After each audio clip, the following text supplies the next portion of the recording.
When it rains on Saturn, it pours. Every 10 to 20 Earth years, Saturn experiences enormous storms kilometers wide, which look like huge white blotches in the atmosphere with tails stretching all the way around the planet. The largest storm in the solar system, a 10,000-mile-wide anticyclone called the Great Red Spot, has decorated Jupiter's surface for hundreds of years. A new study now shows that Saturn, though much blander and less colorful than Jupiter, also has long-lasting megastorms with impacts deep in the atmosphere that persist for centuries. The study was conducted by astronomers from the University of California, Berkeley, and the University of Michigan, Ann Arbor, who looked at radio emissions from the planet, which come from below the surface, and found long-term disruptions in the distribution of ammonia gas. The study was published today in the journal Science Advances. Megastorms occur approximately every 20 to 30 years on Saturn and are similar to hurricanes on Earth, although significantly larger. But unlike Earth's hurricanes, no one knows what causes megastorms in Saturn's atmosphere, which is composed mainly of hydrogen and helium with traces of methane, water, and ammonia. Understanding the mechanisms of the largest storms in the solar system puts the theory of hurricanes into a broader cosmic context, challenging our current knowledge and pushing the boundaries of terrestrial meteorology, said lead author Chun Li, a former 51 Pegby Fellow at UC Berkeley who is now an assistant professor at the University of Michigan.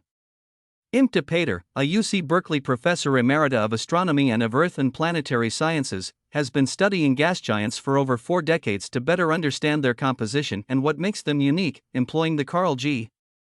Jansky Very Large Array in New Mexico to probe the radio emissions from deep inside the planet.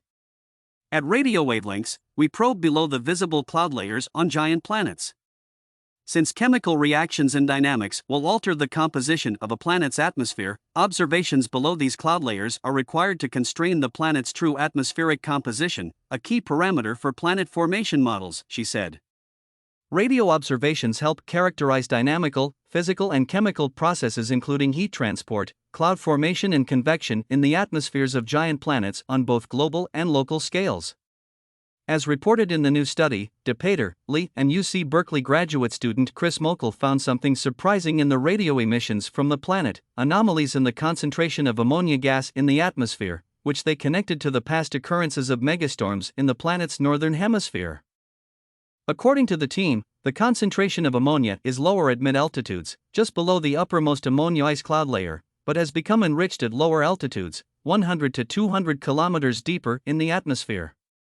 They believe that the ammonia is being transported from the upper to the lower atmosphere via the processes of precipitation and re-evaporation. What's more, that effect can last for hundreds of years. The study further revealed that although both Saturn and Jupiter are made of hydrogen gas, the two gas giants are remarkably dissimilar. While Jupiter does have tropospheric anomalies, they have been tied to its zones, whitish bands, and belts, darkish bands, and are not caused by storms like they are on Saturn. The considerable difference between these neighboring gas giants is challenging what scientists know about the formation of megastorms on gas giants and other planets and may inform how they're found and studied on exoplanets in the future.